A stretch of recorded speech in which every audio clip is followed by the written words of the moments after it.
herzlich willkommen auf meinem Kanal. Das letzte Messer in der Reihe, Böker Plus.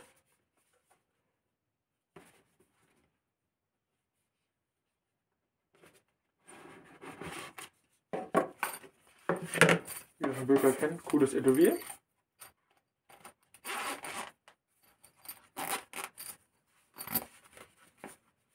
Das ist das Modell Yokai. Nochmal deutsche und englische Anleitung von Böker. Oder halt, ja, nicht für ja, Böker ist ja sehr bekannt. Anleitung nicht für das Messer, aber Böker Plus mit Pflegehinweise für Messer. Und so, ja. Und das ist ein gutes Stück. Das ist ja finde ich auch recht gut, die Wabenstruktur hier. Und dann passt wirklich. Da hat der Designer sich ein gutes Stück abgeliefert. Mit Glasbrecher. So, wiegt das ca. 150 Gramm. Hat eine Länge von 13,6 cm. Im aufgeklappten Zustand eine Länge von 23 cm. Stahl ist deutscher D2 Stahl.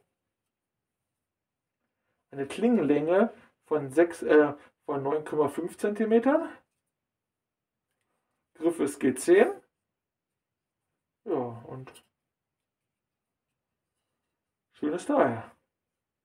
Auch die Farbe finde ich jetzt, dieses schwarz-matte und das leicht glänzende Rot hat was. Sehr hübsches Teil.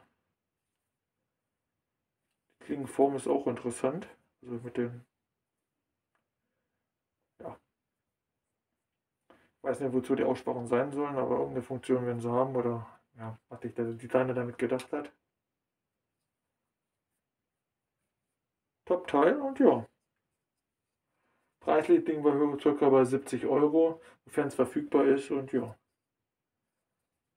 Das war's auch schon. Und diese 11 Messer, die ich hier präsentiert habe, könnt ihr bei mir völlig verkaufen.